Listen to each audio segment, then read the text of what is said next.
நேயர்களே, இன்றைக்கு நம்ம மாற்று குரலுக்காக மீண்டும் ஈரானுடைய போர் ஆரம்பித்திருக்கிறது. அமெரிக்கா தாக்குதல்களை ஆரம்பித்திருக்கிறது.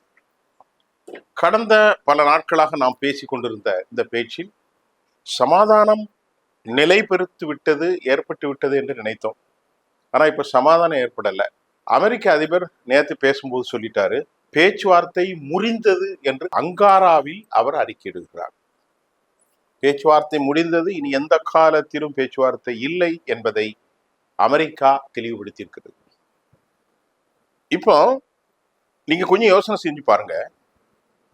இந்த நேரத்தில் அமெரிக்கா தாக்குதல், ஈரான் தாக்குதல் நடத்த, அமெரிக்கா பதில் தாக்குதல் நடத்த, மீண்டும் அமெரிக்கா தாக்குதல் நடத்த, இப்போது ஈரான் அடுத்த தாக்குதலுக்கு தயாராகி கொண்டிருக்கிறார்கள். இன்று 9ஆம் தேதி மாலை உச்சபட்ச தலைவர் ஆயத்துல்லா கமேனியுடைய உடல் நல்லடக்கம் செய்யப்படும் என்று எதிர்பார்க்கப்படுகிறது. இந்த சூழ்நிலையில இந்த போர், இதற்கான விடிவு காலம் என்ன? பல கேள்விகள் இருக்கு. இந்தியா மிகப்பெரிய அளவிலே பாதிக்கப்பட போகிறது. ஏனென்று கேட்டால், மத்திய கிழக்கு நாடுகளிலிருந்து வரக்கூடிய எண்ணெய், கேஸ் சிலிண்டர், பெட்ரோல், டீசல், தார், அதே வழியிலே வரக்கூடிய சந்தை பொருட்கள், ஏராளமான உரப்பொருட்கள், பருப்பு, ஆயில், எல்லாவற்றையும் பாதிக்கக்கூடிய அளவில் அமெரிக்கா இந்த போரை ஆரம்பித்திருக்கிறது. அக்ரிமெண்ட் போன மாசம் ஜூன் 18ஆம் தேதி முடிஞ்சதுங்க. அந்த அக்ரிமெண்ட் முடிந்த பிறகு அந்த அக்ரிமெண்ட்ல என்ன போட்டிருக்கு அப்படின்னா, நீங்க வெளிப்புறமாக சுங்க கட்டணம் வசூலிக்க கூடாது, ஆனால் சர்வீஸ் கட்டணம்னு ஏதாவது ஒண்ணு வாங்கிடுங்க கப்பல்களுக்கு. அது அக்ரிமெண்ட்ல வராது, வந்தா எங்களுக்கு ரொம்ப அசிங்கம் என்று அமெரிக்கா பேசினதுனால ரகசியமாக பாகிஸ்தானும் கத்தரும் சேர்ந்து இதை முடித்து விட்டார்கள். இது 2வது பாயிண்ட். முதலாவது பாயிண்ட், அணு ஆயுதங்கள் அவங்க வைத்திருக்கிறாங்க இல்லையா, அதாவது அந்த அணுடைய துகள்கள், அணு துகள்கள், அதை அட்டோமிக் டஸ்டோ அது ஏதோ, அதை கை சாத்திடணும்னா அது கொடுக்கணுமா கொடுக்கலையா, அதெல்லாம் நம்ம அப்புறம் பேசுவோம். ஆனா முதல்ல நாம பேச வேண்டியது, 60 நாட்களுக்குள் முதல்ல இந்த உலகம் போகக்கூடிய பாதைகளை சீரமைத்து, ஹெர்மூஸ்ல 25% இது வெளியே வந்து கொண்டிருக்கிறது. ஹெர்மூஸ்ல 25% வருது. 10% ஹெர்மூஸ்ல பாதிப்பு எதுல வருது? 10% ட்ரேடிங் நடக்கு. முதல்ல நான் எங்க நாட்டுடைய கப்பல் எல்லாம் நகட்டி கொண்டு போயிடுறேன். உன்னை நீ தாக்கக்கூடாது, என்ன நீ தாக்கக்கூடாது, உங்களை நான் தாக்க மாட்டேன். 60 நாட்கள்ல நம்ம எல்லாம் சிறப்பா முடிச்சிரும் அப்படின்னு தான் அக்ரிமெண்ட் சைன் ஆச்சு. மசூஸ் பெசஸ்கியான் சைன் பண்ணாரு. இங்க இவரு சைன் பண்ணாரு. யாரு? Donald Trump. இப்ப என்ன நடந்து போச்சுன்னா, அமெரிக்க அதிபர் ஒரு 3 பாதை இருக்கிறது. முதலாவது பாதை தான் பாரம்பரிய பாதை. அந்த பாதையுள்ளே தான் கப்பல் போகுது. அமெரிக்கா என்ன செஞ்சாருன்னா, சேலோ வாட்டரை தாண்டி மற்ற ஆழமான பாதையை தாண்டி ஓமன் பகுதியில ஒரு பாதையில அமெரிக்கா ஆதரவு பெற்ற கப்பல்களை இப்படி போகும், இதில் வசூலிக்க ஈரானுக்கு உரிமை இல்லை என்ற மாதிரி அவர் ஒரு புதிய வழித்தடத்தை அவர் உருவாக்கினார். இப்ப ஈரான் சொன்னது இந்த வழித்தடத்துல தான் போகணும்னு வச்சிருக்கு. ஈரான் அந்த பிராந்தியம் முழுவதும் எனது கண்ட்ரோல் ஆகணும்னு தான் ஈரான் வச்சிருக்காங்க. இப்ப ஈரான் அதை அனுமதித்திருந்தால் அமெரிக்கா வேறொரு வழியை உருவாக்கி இருப்பார்கள். அதுக்கு ஈரான் அனுமதி கிடையாது. ஈரான் என்ன சொல்றதுன்னா, இது எங்களுக்கும் ஓமனுக்குமான பிரச்சனை, நாங்க பாத்துக்கோம், நீ பஞ்சாயத்து பண்ணாத, புரியுதா உங்களுக்கு அப்படின்னு அந்த கப்பலை அடிச்சிட்டாங்க. அடிச்சு அந்த கப்பல் பின்னாடி ஓட்ட போட்டு, பெருசா லீக்கேஜ் இல்லை, ஆட்களுக்கும் எந்த ஒரு சேதாரமும் இல்லை, கப்பலுக்கும் பெரிய சேதாரம் இல்லை, கப்பல்கள் சென்று விட்டது, அவ்வளவுதான். இப்ப அமெரிக்கா என்ன செஞ்சிருக்கணும்? சரி, கண்டிச்சிருக்கணும். அமெரிக்கா மனமளன்னு 10 இடங்கள்ல கடுமையான கொடூர தாக்குதல்களை நடத்தினாங்க. என்ன தாக்குதல்? அங்கே நாட்டின் உச்சபட்ச தலைவர் அமெரிக்காவிலே கொலை செய்யப்பட்டிருக்கிறார். அவருடைய மகள் வயிற்று குழந்தை 14 மாசம் கொலை செய்யப்பட்டிருக்கிறது. உணர்ச்சிகளால் அந்த நாடு உந்தப்பட்டிருக்கிறது. 4 கோடி மக்கள் நாடு முழுவதும் சாறை சாறையாக ஒவ்வொரு இடங்களிலும் வந்து கொண்டிருக்கிறார்கள். இந்த நேரத்தில் அமெரிக்கா உள்ளே சென்று ஷிர்க் பகுதியிலும் கேஷம் பகுதிகளிலும் இன்னும் பல இடங்களிலும் பந்தர் அப்பாஸிலும் தாக்கினால் இவர்களுக்கு கோபம் வருமா வராதா? ஏற்கனவே ஈரான் தாக்குதற்கு எங்க நாட்டு பாதைக்குள்ள நாங்க தானே செய்யணும், எங்களுக்குள்ளதான் அது பொறுப்பு இருக்குன்னு தான் அக்ரிமெண்ட் முடிச்சிருக்காங்க. இப்ப நீங்க புதிய ஒரு தடத்தை அந்த பக்கம் கிரியேட் பண்றத நான் அலோவ் பண்ண மாட்டேன்.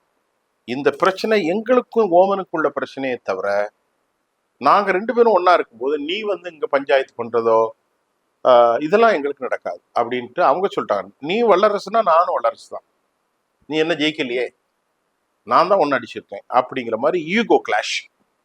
இந்த பிரச்சனை முடிந்த பிறகு கடைசியில் என்ன ஆச்சுன்னா, கடைசியில ஈரானுக்கு சரியான டென்ஷன்.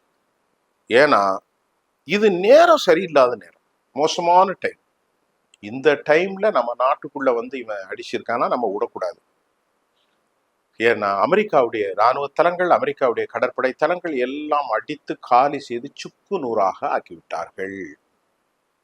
எங்க பஹ்ரைன்லயும் குவைத்திலையும் அமெரிக்கா வந்து மிகப்பெரிய சேதாரத்தை அமெரிக்கா சந்தித்து விட்டது.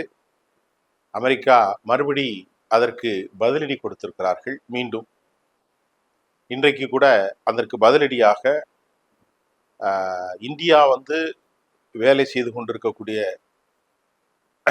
ஒரு துறைமுகம், அது மாதிரி நிலைகள் இங்க பாக்குறீங்கன்னா கேஷம், பந்தர் அப்பாஸ், தெற்கு பகுதிகள், நாடு முழுவதும் பல இடங்கள்ல தாக்குதல். 2வது முறையாக அமெரிக்க அதிபர் சொல்கிறாரு 20 மடங்கு பெரிய தாக்குதலை நான் நடத்த போகிறேன் என்று சொல்லியிருக்கார். பாய் நம்பர் 1 நடத்திட்ட. 2 முறை அமெரிக்கா தாக்குதல் நடத்திருக்கு, இவங்க 1 முறை தாக்குதல் நடத்தியிருக்காங்க. இவங்க 2வது வெயிட் பண்றாங்க, அடுத்த தாக்குதல பெரிய அளவு தாக்குதல் இருக்கும் அமெரிக்க நிலைகள்ல.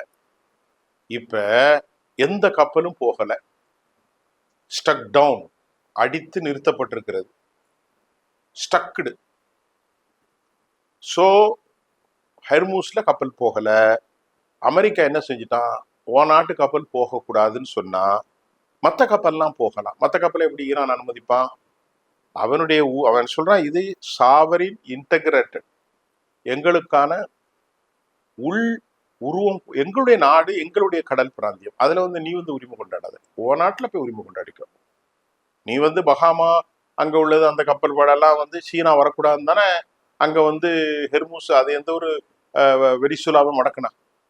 வெனிசுலாவுடைய அதிபர் நிக்கோலஸ் மதுராவை உள்ள தூக்கி போட்டார். இது எங்களுடைய ஊர்ல இருந்து ஒரு 15 கிலோமீட்டர் 20 கிலோமீட்டர்ல இருக்கு கடல் உள்ள, இது என்னுடைய இடம் இல்ல, இங்க வந்து நீ இதுக்கு அதிகாரம் பண்ற, இங்க உனக்கு ரைட்டு கிடையாது அப்படின்னு அவன் சொல்ல இவன் அடிக்க. இன்றைக்கு வரைக்கும் இந்த இரவு சாயந்தாரத்துக்குள் உச்சபட்ச தலைவருடைய உடல் அடக்கம் செய்யப்பட்ட பின்பு வெள்ளிக்கிழமையிலிருந்து கடுமையான போர் ஆரம்பிக்கலாம். மிகப்பெரிய அபாய கட்டத்தில் இப்பொழுது உலகம் சென்று கொண்டிருக்கிறது.